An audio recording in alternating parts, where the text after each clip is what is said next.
This workout is gonna have a sandbag focus, so if you have access to a makeshift sandbag, that'll be the weight that you're using. If not, a kettlebell or a dumbbell works just as fine, as long as you have one big weight that you can use. Keep in mind, big weight is relative to you. You should be solid. What we're gonna be featuring includes some front squats, of course, some squat and carry AMRAPs, lots of fun. Another wonderful little carry combo with some overhead to front rack to regular carries. And then of course, some pause sandbag squats. Keep fit and have fun. For the Z press warm-up, you're going to be going for 2 sets of max reps while moving with your breath. So the idea is to think about an inhale as you straighten your arms out and an exhale as you bring your arms back down. Try to inhale through the nose and exhale through either the mouth or the nose. Once you get a hang of the rhythm, try to push the pace as fast as you can and take each set as far as you can go while maintaining the breath. For the front squats, since we're going to be going for max reps, we want to go with maybe a little bit of a lighter weight than you usually would. You're looking to maintain tension on your chosen weight of choice and then rep out as much as possible.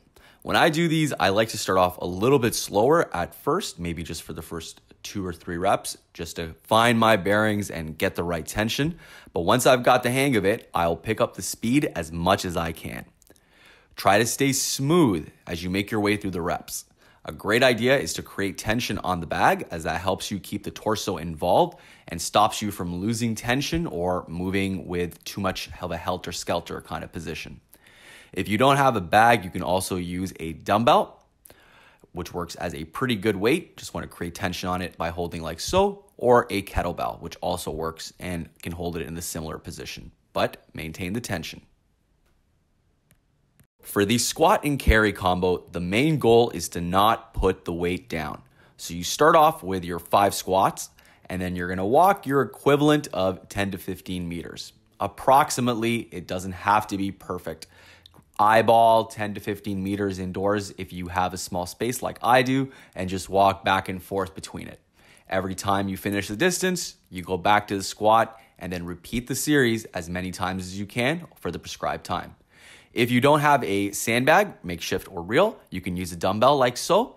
Hold it between the legs with both hands on, and then when you go for the carry, you're going to pull it up into front rack. But again, main objective is to not put the weight down. Same can be said with a kettlebell. A little trickier in this position, but actually feels very much similar to a sandbag. Works really well, but you also want to pull that up into front rack as you go for that carry. For the carry complex, you're looking for as much distance as you can with each position, starting off with the overhead. Bring it up over your head and create tension on your bag or chosen object by creating a little bit of a squeeze. You're going to go back and forth as much as you can. Aim for roughly at least 20 to 30 meters. Again, eyeball a distance if you're indoors.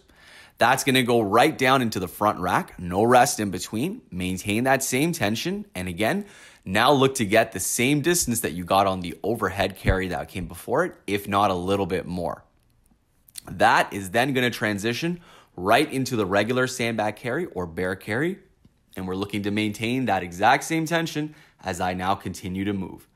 Look to rest not at all between exercises and instead rest in between sets. For the pause squat, we're going to treat this just like your regular old sandbag squat. So slight lean forward, good tension on the way down and up. But we're looking to go controlled and slow on the way down and get a nice solid pause in that bottom position before we go equally as slow and controlled on the way up. I like to aim for a 3 to 5 count on the way down for these, really trying to savor every moment of the rep on the way down. And then aim for a slow 3 count at that bottom position. Don't start counting until you stop moving. Then from there, controlled but powerful on the way back up. These are pretty challenging if you do them correctly and pretty tough on your breathing as well as your core. Go as heavy as you can manage.